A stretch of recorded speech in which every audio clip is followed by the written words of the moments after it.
السلام. حدثنا عبد الله بن عبد الرحمن والحسين بن محمد الجريري البلخي قال أخبرنا محمد بن كثير عن جعفر بن سليمان الزبعي عن عوف عن أبي رجاء عن عمران بن حسين رضي الله تعالى عنه أن رجلا جاء إلى النبي صلى الله عليه وسلم فقال السلام علیکم. حضرت عمران ابن حسین یہ صاد کے ساتھ ہے دوستوں.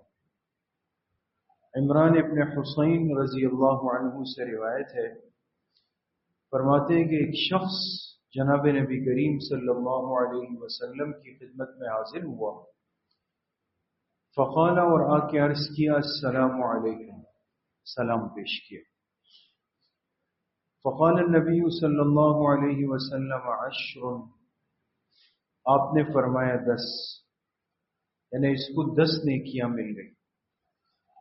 وجاء آخر، اتنے میں ایک دوسرا شخص آیا، فقال اور اس نے کہا السلام علیکم ورحمۃ اللہ. فقال النبی صلی اللہ علیہ وسلم 20، آپ علیہ السلام نے اس کا سلام سن کے فرمایا کہ 20، یعنی اس کو 20 نیکیاں ملی. ثم جاء آخر، پھر ایک تیسرا فرد آیا، فقال اور اس نے کہا السلام علیکم ورحمۃ اللہ وبرکاتہ.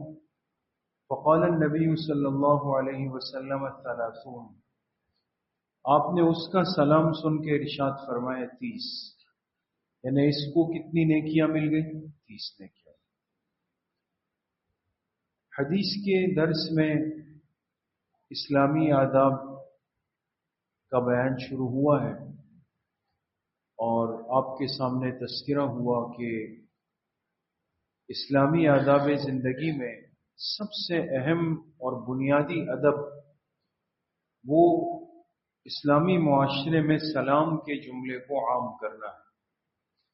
آپس میں ایک دوسرے کو سلام کرنا، سلام کو رواج دینا، سلام کو عام کرنا اور ہر ایک کے سلام کا جواب دینا.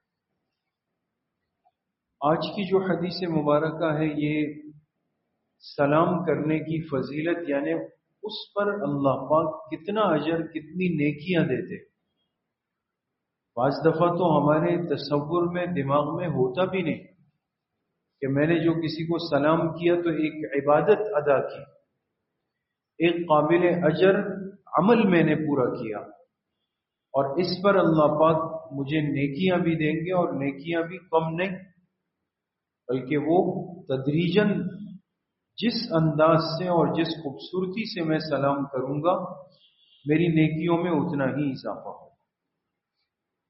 اب یہاں حدیث پاک میں حضرت عمران ابن حسین رضی اللہ عنہ نے 3 افراد کا تذکرہ فرمایا، اور تینوں نے آ کر آپ علیہ السلام کی خدمت میں سلام پیش کیا، لیکن تینوں میں فرق تھا. پہلے والے شخص نے آ کے کہا السلام علیکم، یہ سب سے مختصر طریقہ سلام ہے. تو آپ علیہ السلام نے اس کا سلام سن کے فرمایا کہ 10، یعنی 10 نیکیاں. 10 نیکیاں کیوں فرمایا؟ اس لیے کہ اللہ پاک کے ہاں نیکی کے معاملے میں فضل کا ضابطہ ہے، فضل، احسان کرنے کا، کہ جو بندہ نیکی کرے گا تو ایک نیکی کا وہ اہتمام کر لے گا، فَلَهُ 10 أَمْثَالِهَا، اللہ اس پہ فضل فرمائیں گے اور ایک نیکی کا اجر 10 گنا ملے گا. تو السلام علیکم جو سب سے مختصر ترین سلام کا جملہ ہے، چونکہ وہ ایک عمل تھا تو اس پر 10 نیکیاں ملی. دوسرے بندے نے آ کر اس میں کچھ اضافہ کر کے کہا کہ السلام علیکم ورحمۃ اللہ، یہ آگے چلا گیا، اس نے ایک جملے کے ساتھ دوسرے جملے کا اضافہ کیا کہ اللہ کی رحمت بھی ہو آپ پر. تو گویا 2 عمل ہو گئے. تو آپ نے فرمایا کہ اس کو بجائے 10 کے 20 نیکیاں ملی.